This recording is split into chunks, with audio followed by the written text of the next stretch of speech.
Kau dari mana? Ha? Sekarang mau balik? Saya keluar kejap tadi.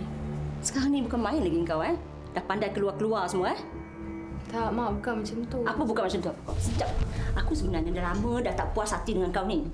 Kau ni jajak kau. Kau puteri rumah ni. Memang tak kenal. Mak, Apa? saya minta maaf. Kau dapat dia dulu, baru kau minta maaf aku.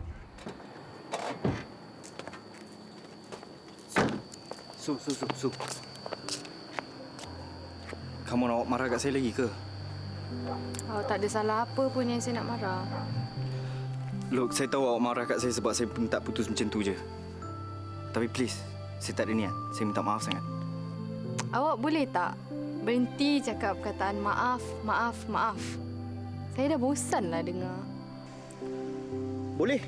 Tapi awak maafkan saya sekarang, saya takkan cakap lagi, awak takkan dengar lagi. Okey? So, awak maafkan saya? Itu yang awak nak kan? So, saya maafkanlah.